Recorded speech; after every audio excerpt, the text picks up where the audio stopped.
In this time of insecurity, we are creating peace on our homestead. We're creating food independence. Hi, welcome to Willow, Brook, Apiary, and Homestead. Happy bees, healthy honey, happy homesteading. Just wanted to bring you guys in today. A lot of decisions, a lot going on today. Today feels like one of those days where our to-do list is a mile long and our time is an inch long. So we might not get it all done. We've got ambitious plans. We have more exciting things coming to Willow, Brook, Apiary, and Homestead. We're bringing in a couple additions for Mother's Day for my absolutely amazing wife and mother of my children.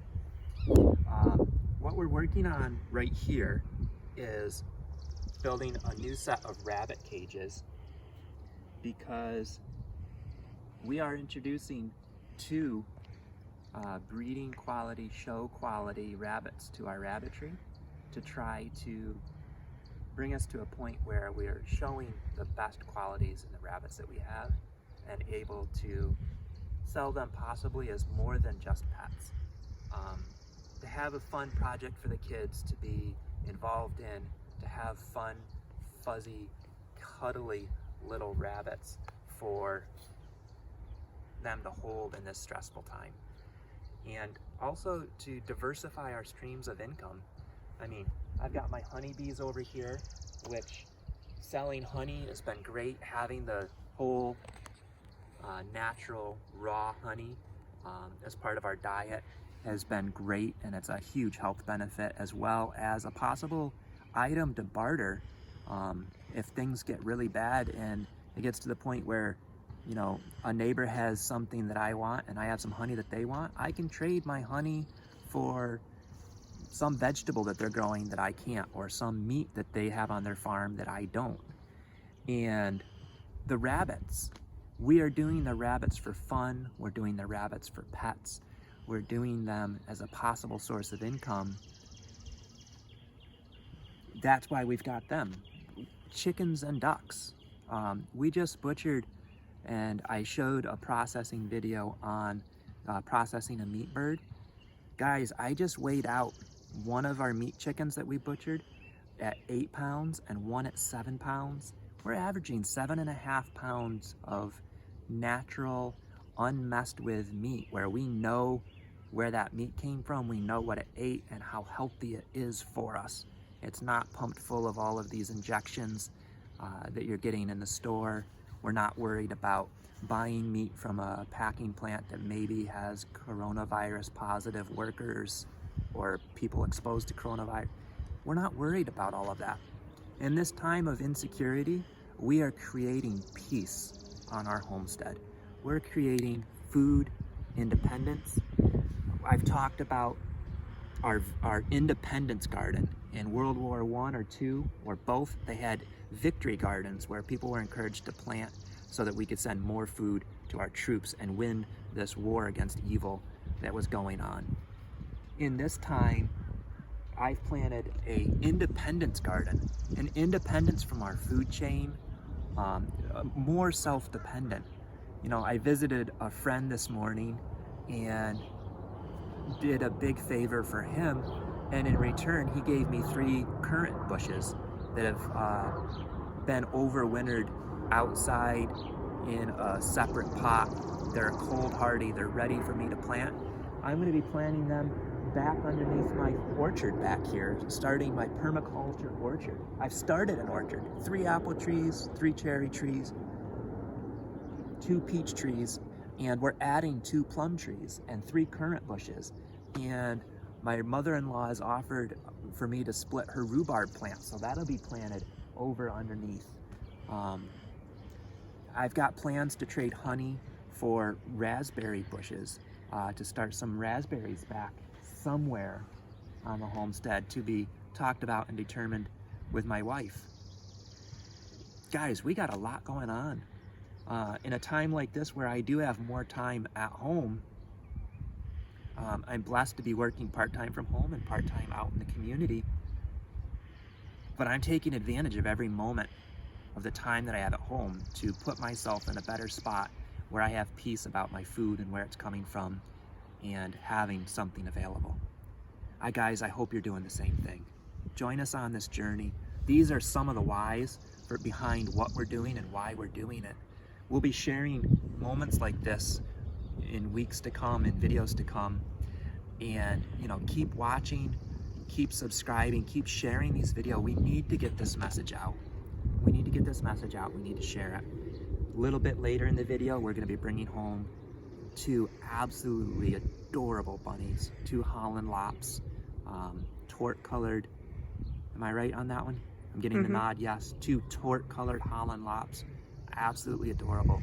Really going to improve our line and the color mix that we can get to sell these as pets to our friends, or as 4-H show rabbits for our friends, or if they're really serious and interested in it, the lineage that they're coming from, they're serious show contender rabbits if we decide to go that route also. So back here in our food forest permaculture orchard, I was back talking with my wife about a placement of our plum trees that are up here, and noticed that the squirrels always want to work with nature. The squirrels have planted a couple of Bing cherries, one right here and 2, one here and one here. So we're going to be transplanting these cherries in line with our other cherry. This one I said is Bing, but it's actually Black Tartarian. My next one over was my Bing cherry. But we're going to be planting them in line so that we get a little better pollination between our cherry trees, as well as putting some bird netting over our cherries and peaches this year, because as much as I want to work with nature, my trees are semi-dwarf and they're just not big enough for me to let the squirrels and birds continue to eat all of my cherries, which they've done every year we've had them. I'd like to harvest some this year, so we're going to put some bird nets on them, and hopefully these young ones will grow and increase the pollination between our cherries. I also have, if you'll walk with me over here, as I had talked about, I have some young currant bushes, which I didn't realize this till I went to pick them up. They have thorns on them, really thorny. So I'm going to be planting these permaculture orchard around the bases of either my peach trees or my cherry trees, and getting some rhubarb from my mother-in-law and putting that in around the base of a different one. We're really starting to build our orchard up to where nitrogen's being added back by the base of our fruit trees. We're growing different types of fruit and food in the tall trees and the low shrubs, the rhubarb. We're getting there, folks. We're getting there.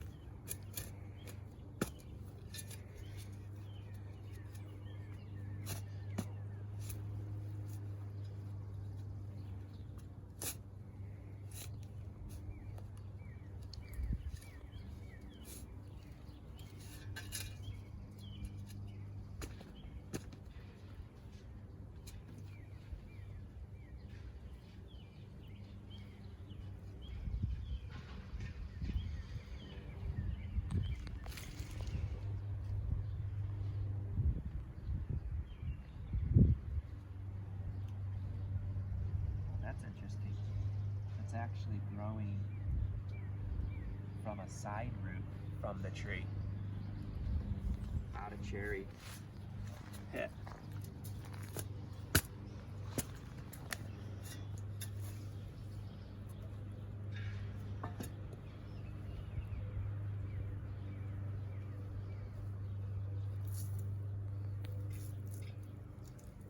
It's actually growing from a root that's coming out,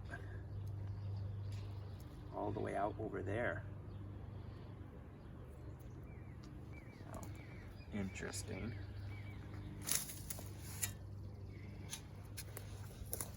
Learn a little bit about cherry propagation.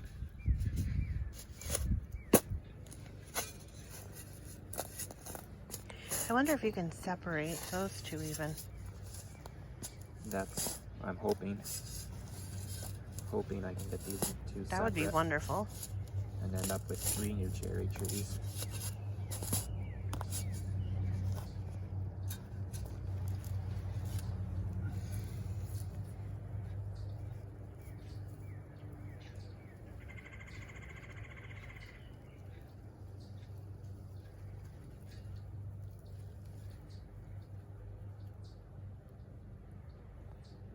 There's another one. Woohoo!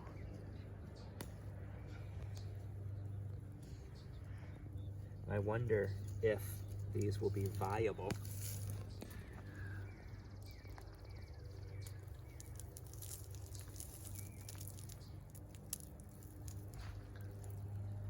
In the future. Or if these are just kind of like suckers that shouldn't be bothered with. One way to find out. Just plant them and see what they do. I suppose the other way. So. Suppose the other way is you could actually ask somebody who knows. But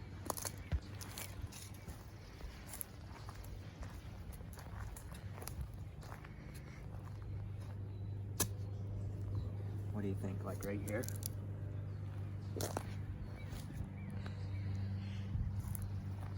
Well, you probably want them halfway between. I think I'd bring it over right in front of the shovel. And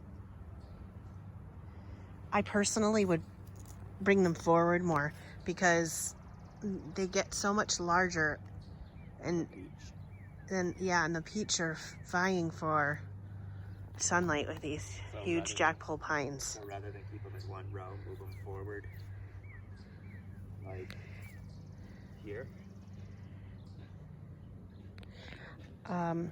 I think they're going to bring shade. So I think forward is better.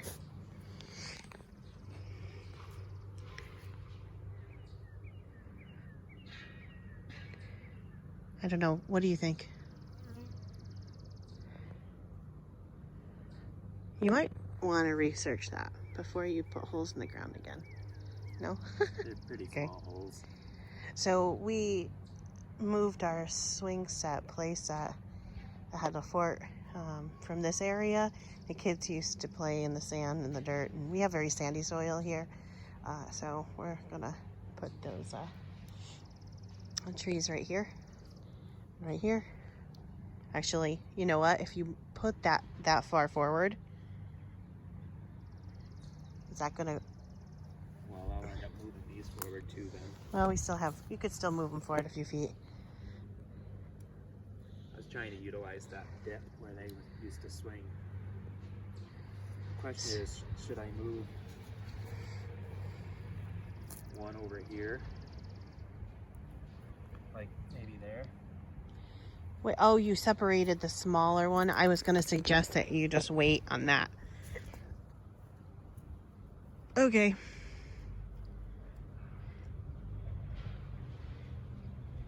The kids love that trampoline, and the kids are going to stomple on that. Stomp on that. Stomple? Stomple. We've also got the sour cherry over there. I can move this one over between the sour cherry and the trampoline. Oh, I can't make any decisions. I have too many decisions that I'm mulling over in my brain right now. So we've spent hours making cages, and now the opportunity has arisen for me to purchase high quality stackable cages at a considerable discount from a breeder who is taking some time and decreasing her herd. And these are what I originally wanted. So we're considering moving some of the buns inside, especially the ones who are show quality and inside the garage, who we will be showing once this coronavirus shutdown stuff ends. ends. But then I still have larger meat rabbits that need to be in bigger cages outdoors. And so it's all around just a big headache and hassle to figure out what we're going to do. We need a barn. But we're moving towards independence the best way we can on this half-acre lot in suburbia. And do what you can. You do what you can. With what you have. Yep. And who knows, maybe a place in the country is down the road in the near future. We were hoping to be exciting? looking, but there's nothing on the market. And where we live, it's quite costly for land. So, but the kids are happy in an award-winning school district, so we are feeling a little stuck for now. We have a daughter 2 years from graduating high school. She does not want to leave her friends, which is understandable. I am not. Our youngest doesn't want to leave his friends either. So, Not hoping to grow tomatoes here. I'm just using this tomato cage because we don't as want a good separator so it's not getting stepped on or mowed over. right So or one stompled more stomple. by kids. Okay. Now here's where I'm going to need some help, because if you ask my wife or anybody who knows me, I have a serious problem with getting things in a straight line. So, you know, Nothing's don't stomple that one. nothing is straight. Why start now? No help? Okay. I don't know. I think it's fine. Yeah. Let me look. Yeah, whatever. Years ago, I cared very much what we did here. And we would argue and fight over how we wanted to cut trees, where we wanted to cut trees, where we wanted to place trees. And after how many years of marriage? 17? 17 going on 18. I just don't really care. So, I think he's happy about that. Are you happy about that? Are you happy about that? Makes decisions easier. Watch your thumb. Yeah. There are times, though, I do say, what were you thinking? Or why didn't you ask me? But for the most part, I don't really care anymore. I guess I trust your judgment. Look at this. So Santa Rosa plum, he was drooling over these at the garden center the other day when we were picking out veggies and some Mother's Day flowers. I wouldn't say I was drooling over them. Well, you really wanted them, so I was like, just get them. Even though we were hesitant to buy and plant more fruit trees because we really want more land. We need more land.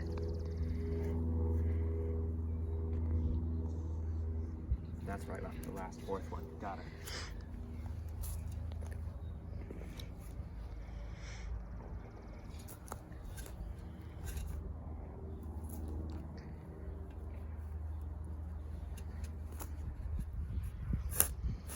Gratefully, we have a good relationship with our neighbors for the most part, and they don't seem to care what we're doing now, which is remarkable because we used to have the best lawn in the neighborhood, and now We've got the best food in the neighborhood. now we have a mess. Like, those are all the piles that my son was supposed to pick up yesterday that I raked up because we have all these pine trees. And we're no longer treating with chemicals. We did put down corn gluten to prevent the crabgrass, but he does not want to treat the lawn. So yeah, we've got dandelions now and an overgrowth of violets, which were hard to get rid of. But our front yard's still quite beautiful. But yeah, so I feel like we're starting to look like hillbillies. But sorry, no offense to anybody, but our neighbors love us, I think. they at least tolerate us. So now we have random tomato cages. Yeah. Oh, I don't know what to do about the rabbits. Yeah, it's definitely, I just the finished. decisions are not always easy, Yeah. and it is easy to analyze to the point of analysis paralysis. Well, I just made another 6-bay cage. And we're not even completely finished with it. Yeah, walk this And then this way. opportunity just presented itself. So neither of us really know what we're going to do. So we cut down a tree, so we have lots of sawdust. I don't think I've ever shown this corner of the yard with our native woodland garden, but we have a fading rare purple trillium, Solomon seal, which gets these beautiful white bell flowers on the underside of this big arc. We have mint, which the bees will absolutely love. It took me a few years of transplanting, but I've got some mint going. Daylilies.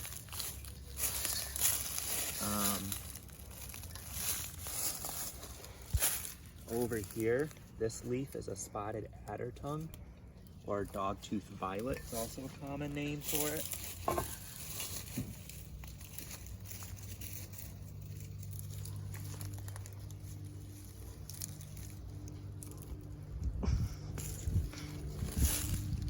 I was hoping not to get the root, but my dad introduced me to these, and I'm quite taken with them now. Shout out, Grandpa. But wild leeks, I've got a nice patch of them here, another small patch back here. I think that's called chop and drop.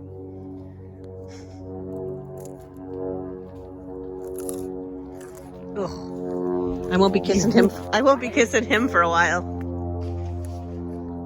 Totally edible. Sweet, Onion breath. tangy, and a little Whoops. spicy. We have wild geranium, which will have these little dainty pink flowers. Some more of the purple trillium.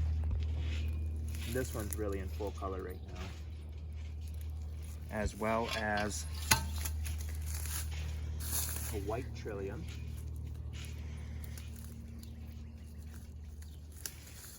Garlic mustard, which I'm really trying to discourage. But it is also edible. Don't know about the flowers, but these are good in salad. They've got like a garlicky pepper taste. They'll go to the compost pile. We have ostrich ferns, a non-native Montmorency sour cherry, which is in bloom right now. It does really well, but again, the squirrels help me out harvesting that, so I don't get any of it. We're gonna change that this year, hopefully. Lots of the ostrich fern, which are what we know as the fiddlehead fern. So when they're very young, you could actually eat these. So they're also edible. Come on down here. We have some catmint. We have hostas coming up. Purple deadhead, purple nettle, Virginia creeper, a weed that I have trouble getting rid of, but my honeybees enjoy. Purple vinca, which I'm sure probably isn't native, but it was free and is taking off and growing. We've got that. Here's some younger fiddlehead. Opened up too far to eat, but really starting to unfurl. They're fern fronds. And All right, back to planting. or not. Ah, That one's way to go. but that's my woodland garden. And You're my not gonna eat it? cherry. Nah, don't know about the edibility of that. Go ahead and back up with me. Walk To through be your handsome. face. You're handsome too. Oof, tripping on piles of. Hey, would you go tell your brother to please? Could you please go tell your brother that he's responsible for picking these piles of sticks? And yeah, after you finish picking up the sticks that your father wants you to pick up over here. Yeah, we have Whoops, I just chopped your head off. native pollinator house I've shown you guys before. I know, we see your head. I do not see any in the tubes right now, but we showed this the other day with the little orchard mason bees coming in and out of the holes. So just because we don't see them right now, they're probably out gathering nectar and pollen, bringing it back to the eggs that they're already laying in here, I'm sure. But that one's absolutely jamming, and I've got another one by the garden. This one being close by is super beneficial for the fruit trees. Let's go do that. We have a lot to do. He likes to talk about his. Oh, I'm trying to keep it interesting for him. You always tell me I'm boring. You're not boring. And my shovel's over here. I'm sorry, I forgot I was videoing this. Lost in thought. What are we gonna do with a rabbit? No, I wasn't really thinking about anything, actually. It's just beautiful today. That would This be a is my... first. I don't know, I think it's happening more and more. You're always asking me how I could possibly be thinking about nothing. This is which such I a beautiful day. The sun feels so good. To which I usually say, I don't know, if I stop and think about how I'm thinking about nothing, I'm thinking about something, and then I'm no longer thinking about nothing.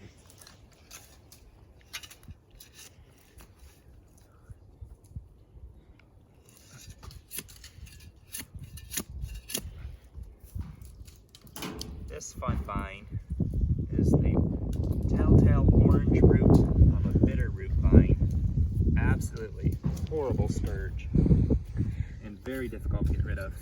17 years we've been pulling it and not successfully gotten rid of it yet.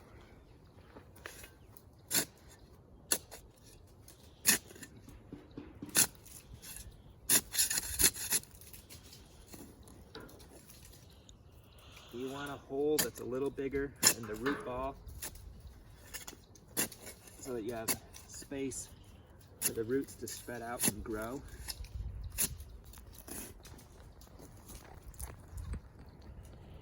And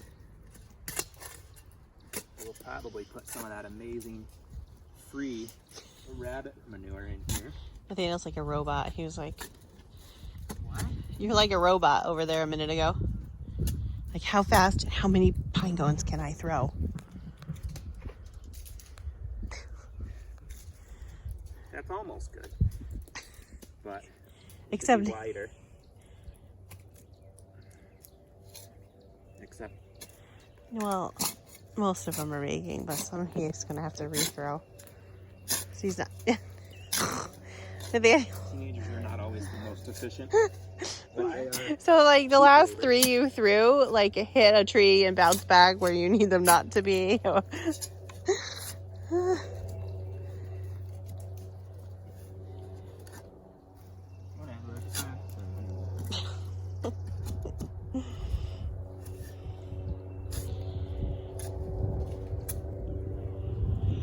Are the other two actually doing schoolwork in there? She was on what? Looking for assignments? Okay, that's good. These kids have a lot of assignments due tomorrow, Friday. I don't know what day it is in YouTube land when he posts this, but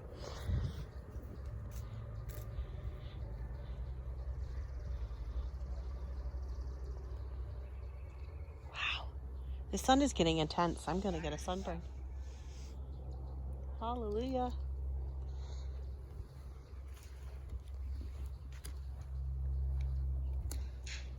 What was that comedian saying the other day about sunscreen? I can feel it burning at, my chest. at the Whoops. pool?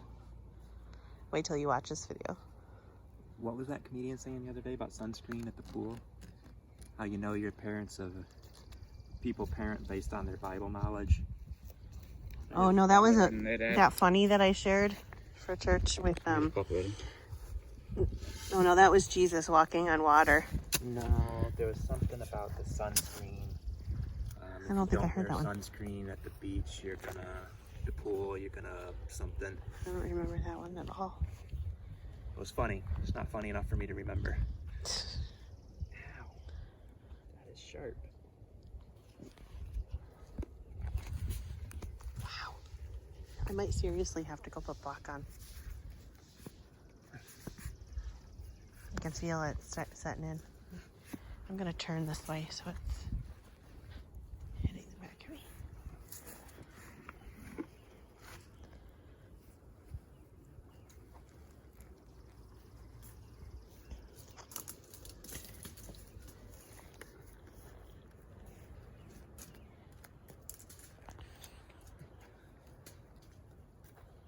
Okay, I'm gonna text Ben.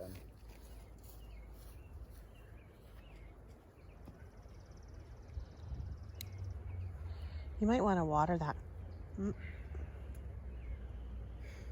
Sorry, I realized it just too late.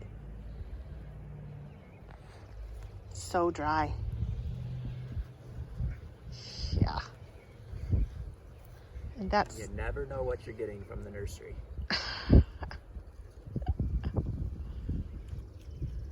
But I've never had one completely. Do you want me to hold it? Would fall open like that. No. I didn't even look to see if this is a dwarf. It's been raining so much Or a that I didn't think it would be full-size. so dry. You know, I No, don't even know if this is a full-size cherry or a dwarf or semi-dwarf. It is It says average size. food. 10 tall and 10 wide. Plant in full sun. Ripens mid-July, perfect for home gardens. Excellent for eating fresh and canning.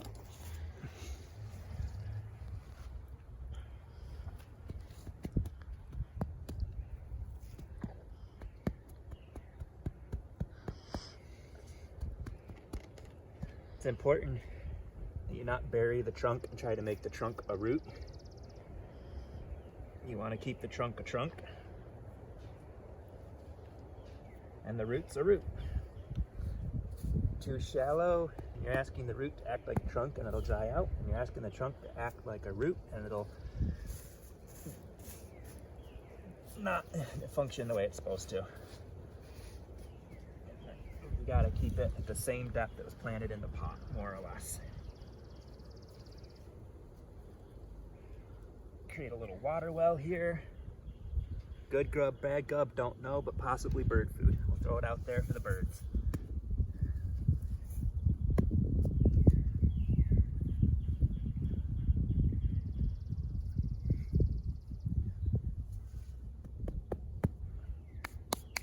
On to the next one. Later today, we do want to get, if we don't run out of time, the tomatoes and strawberries planted, basil. That's not very cleaned up spot. Wow. I have to move to the shade, honey. Yep. We'll just rotate ourselves. Is this one in an okay spot, or should I move it that way? Half it between the two cherry. I don't know, you lined that one up completely with the peaches before. Not really. Close. I mean, if I stand here, it's lined up. If I stand You have to here, remember that you have a tree here and a tree here too. Possibly. I don't know I don't know. Whatever you think. I guess I wish we had put the peaches up. For up this direction. But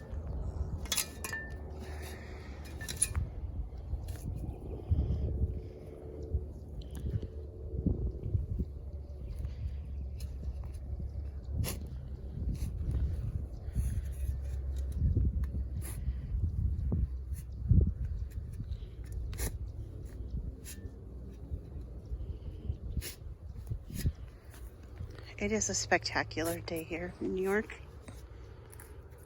One of the best days of the month. Oh, this is gorgeous. Here comes Noah. I think somebody had in meat at 2:45. Noah, did you have a Google Meet this afternoon?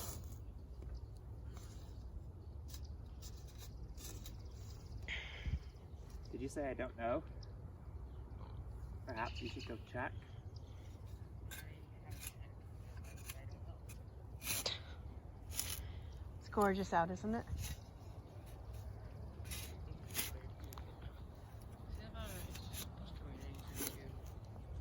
Is it supposed to rain? I hope not. I think it's supposed to be beautiful for a stretch. Nope. It's supposed to rain tomorrow. Oh, it's supposed to rain like all day tomorrow. Good. That'll be great. That'll be good for the trees. Yeah. That means we should definitely get all the fruits and veggies in. Unless you get the flower pots I know done. you can't smell it on video, but our neighbor's apple tree is wafting its sweet fragrance over here while I work. It's just glorious. It is.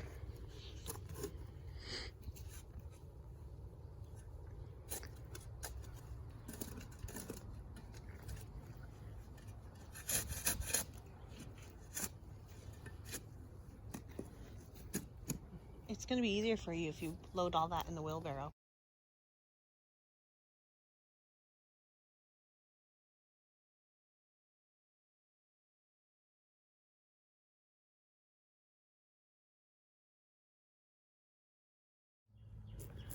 Check out this piece of pottery I just found planting the tree. See the ridges of some type of a plate, a little china plate, maybe a little pink rose. Little bits of archaeology like this are always interest me. Just make you stop and wonder, how old is it? What came before? You know? But we've got the cherry tree. Yeah, nope, plum tree. And there's a little hope or good luck bee that was just checking out. It's really a fly. Was just checking out the new plum. This one is a Santa Rosa. Average size 20 feet tall, 20 feet wide. Yep. That's a full-size plum tree. Yeah. Large, vigorous, self-fertile, deciduous tree. Good cross-pollinator for others. Large purplish red fruits harvested in late spring. Tartly flavored, firm yellow flesh is good in jellies, preserves, or canning. Lovely accent or border tree. So that one's gonna get pretty big. And then this other species was a Burbank. Large purplish red fruit, sweet yellow flesh, excellent for eating fresh and canning. Bears early and sets heavily. Ripens mid-July, perfect for home gardens. So, yeah. There you have it. Okay, now it's taking video, so I forgot to push the button. So a whole bunch of cages up. Going really well. 10 short on the cages. So Luke at My Gardener oftentimes will take and single stem an indeterminate tomato. So not having a tomato cage is not the end of the world. The tomato cages work great for bush style tomatoes. Most of what I picked, if not all, are indeterminate, meaning I can trim them to one branch and that branch will grow as tall as I give it support for. So the 10 that don't have, I can go and cut. Oh! The tree just fell down. Yeah, wow, that just happened on camera. I was saying I could go and cut saplings, and Oh, apparently poor Becca, the it fell in her yard. forest didn't like it and dropped one for me. But I could cut young saplings. Whoops. That's a really funny face you're making. We can cut young saplings, drive them in next to the tomato plants, and stake the tomato plant up alongside the sapling, and they'll be completely fine like that. So, Willow Brook Apiary and Homestead, happy bees, healthy honey. God bless.